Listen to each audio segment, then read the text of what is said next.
Hello everyone, this is Manner of Death. Thank you so much for tuning in for this video. This week's Manner of Death is homicide. Dexter Stefonek. Dexter Stefonek was a 67-year-old man who had lived a lot of his life in Wisconsin. He was a retired paper mill worker and had been married to his wife, Vivian, for 44 years. She tragically passed away in 1984. After her death, Dexter's son convinced him to come stay with his family in Gilbert, Oregon.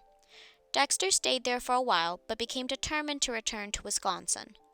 On the morning of November 18, 1985, Dexter set off on his road trip. He was in a rush and had apparently planned on not staying in any hotels, but using rest stops where he could sleep in his car. The entire trip would take roughly 30 hours of nonstop driving.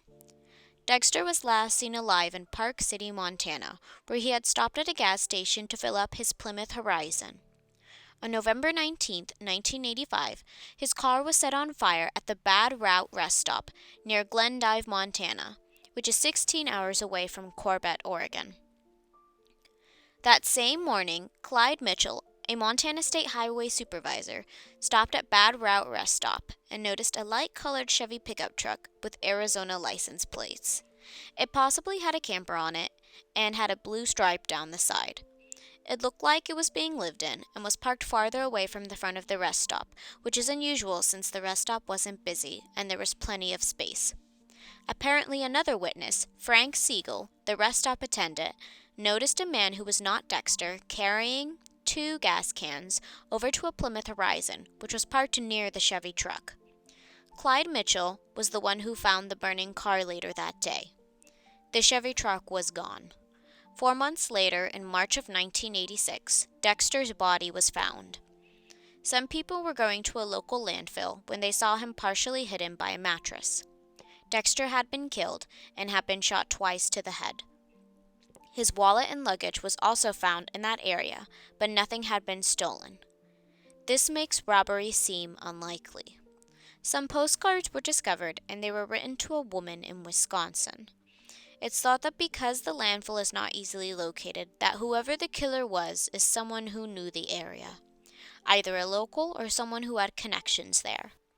It is thought this crime is a stranger-on-stranger crime, which is very rare. A few interesting pieces of potential evidence was graffiti that was left at the rest stop's bathroom, which stated, "Hot Jock shot wad from Wisconsin, 11/85, Saturday the 3rd. There have been some theories surrounding this graffiti, but nothing concrete.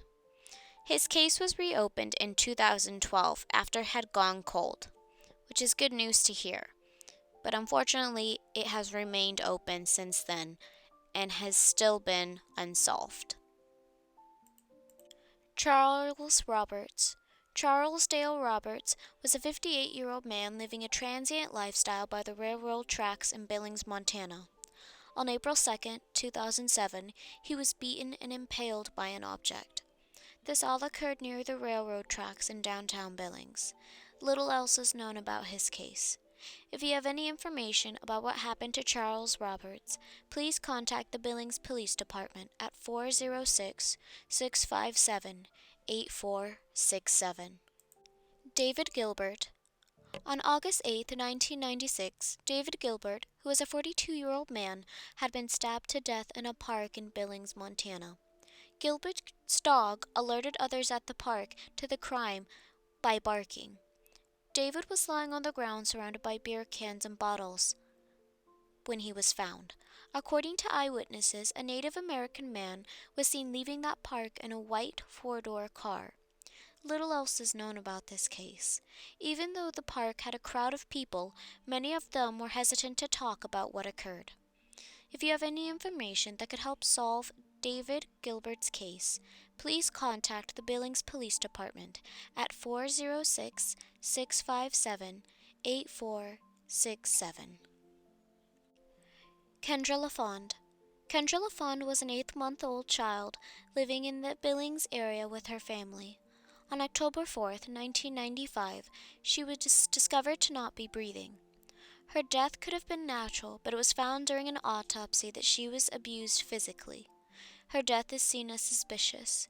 If you have any information that could help solve Kendra Lafond's case, please contact the Billings Police Department at 406-657-8467. Eli Kills Night. Eli Kills Night was a 32-year-old man who was a member of the Northern Cheyenne tribe who had been living in the Billings area. On June 14, 1993, around 1:30 a.m., he was found beaten to death behind the St. Vincent de Paul thrift store near a loading dock. A large rock had been found at the scene and is thought to be the murder weapon. It is known that Eli was seen in 2 bars in downtown Billings prior to when he was killed. There were 2 men thought to be potential witnesses that the police had trouble locating. They are from the Billings area but don't have permanent addresses. The investigation went cold, and his case has not been solved to this day. If you have any information that could help solve Eli Kills Night's case, please contact the Billings Police Department at 406-657-8467. Natalie Hertz. Natalie Hertz was a 16-year-old girl living with her family in Billings, Montana. She liked to ride the bicycle and competed with the shot put. She had dreams of being a lawyer. Her life was tragically taken on April 2, 1992. That day, Natalie was at a residence on the south side of Billings when someone committed a drive-by shooting. She had been hit twice and was discovered deceased on the kitchen floor. The person who committed the drive-by has not been identified, and because of that, Natalie Hertz's case became a cold case. Since then, it has remained unsolved. If you have any information that could solve Natalie Hertz's case, please contact the Billings Police Department at 406-657-8467. Father John Kerrigan.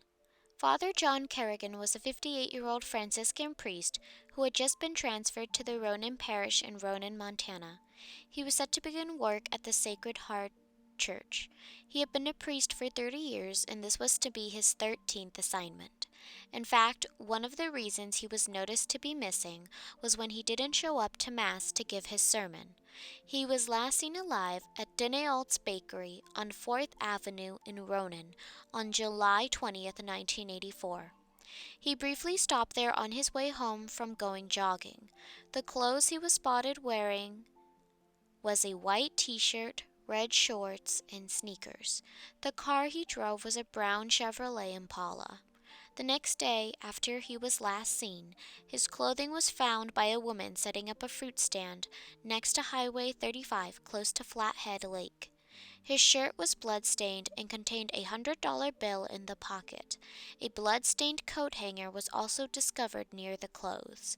His car was encountered a week later, and about 7 miles away from where his clothing was found, near Polson, Montana. Inside of the trunk was a shovel and a pillow, both bloodied. The inside of the car was blood-stained, but there were no fingerprints. The keys to the car were found in a nearby field. There is also some conflicting details about where and how much was found inside Father Kerrigan's wallet. It could have been found with his clothes or at the scene with his car, and could have contained anywhere from $200 to $1,200. Due to the amount of blood and the circumstances surrounding the evidence, it is thought Father Kerrigan was a victim of homicide. There were other strange disappearances and deaths of men and priests that have been thought to have possibly been connected to Father Kerrigan's case. Curtis Holman, another man local to the area, had gone missing 2 days after Father Kerrigan, and his car was found abandoned about 40 miles from where Father Kerrigan's car was discovered. The brother of Curtis Holman thinks their cases may have been connected, but there is nothing to indicate that this theory is true. There is also the disappearance of James Anderson in 1982, who was an Episcopal priest who went missing from Townsend, Montana. He was also never found. Apparently, Father Kerrigan and James Anderson knew each other and had worked in Sulphur Springs, Montana at some point in their careers. Another homicide case in 1982 involving a Franciscan priest has also been called into question. In August of 1982, Father Reynaldo Rivera received a call at his rectory in Santa Fe, New Mexico. A man who went by Michael Carmelo asked for a priest to come give last rites at a rest stop in Waldo, New Mexico. Several days after this call was placed, Father Reynaldo Rivera's body was found deceased in the remote desert, about 3 miles from said rest stop. He had been shot, and his case also remains unsolved to this day. The man who went by Michael Carmelo had called earlier that day, and another priest at the rectory had answered the phone. However, that priest could not perform the rites at that time and could not go. So Father Reynaldo Rivera was not likely to be specifically targeted. Most likely, whichever of the priests that could have gone to perform the rites would have been killed. There was no proof connecting the two cases or any information that Father Kerrigan and Father Rivera even knew each other. However, in 1983, Father Kerrigan had stayed at a retreat in Jemez Springs, New Mexico, called the Congregation of the Servants of the Paraclete. This is supposedly meant for priests who are suffering from substance abuse, depression, or sexual misconduct. The Catholic Church never admitted why Father Kerrigan had attended this retreat, only that he did attend it. In 2011, several victims sued the Catholic Diocese in Helena, Montana, saying that between the 1940s and 1970s that they were sexually abused by the priests and nuns of the St. Ignatius Mission and the Ursuline Academy. Of the priests and nuns implicated, Father Kerrigan was one of them. No charges were ever brought, but a settlement was established for the victims.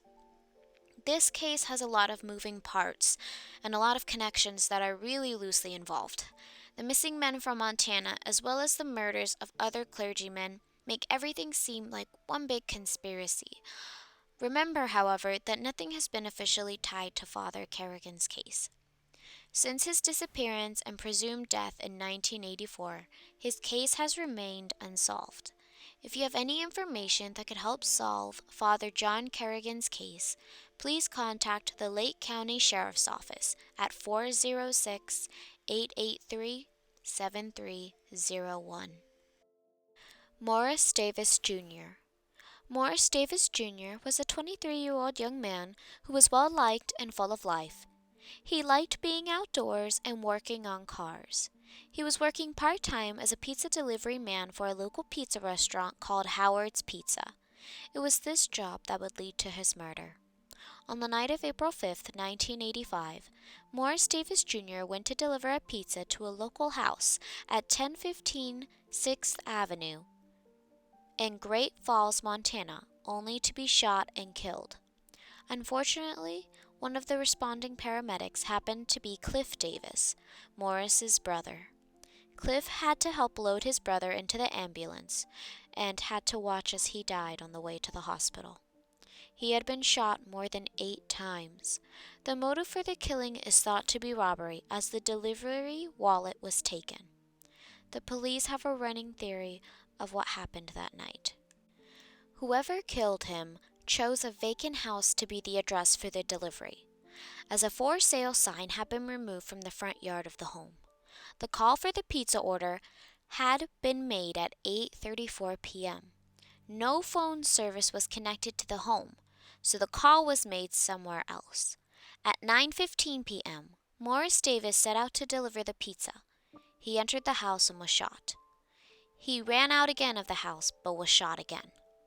Only the delivery wallet was taken, not Morris's personal wallet. When he failed to return, another delivery man went out to look for him and have found his body near the front sliding glass doors.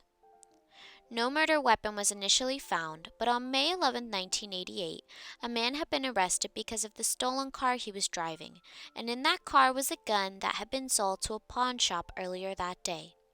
The gun was a .22 caliber pistol, the same type used to kill Morris Davis Jr. The bullets from the gun were tested against the bullets from the crime scene, and they matched. Initially, the man who had sold the gun said he had stole it from a friend several days prior and was cleared of the murder case. The owner of the gun, who was called Rick, was heavily interviewed, but because of his alibi of having to care for an infant son, he was also cleared. He did say that he owned the gun, but that it was stolen from him. And this all didn't quite make sense. How could a gun be stolen, used in a robbery/homicide, and then wind up back into the owner's hands, only to be stolen again several years later and sold to a pawn shop near the crime scene of the said robbery? This was all further dispelled and made sense when in October of 1995, further ballistics showed that the gun was actually not the murder weapon. So there was even less case and less evidence now for the police to use to solve this case. To this day, Morris Davis Jr.'s case remains unsolved.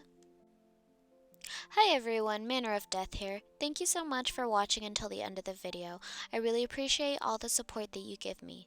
Also, please go ahead and comment any other additional cases or recommendations you would like me to look into or cover.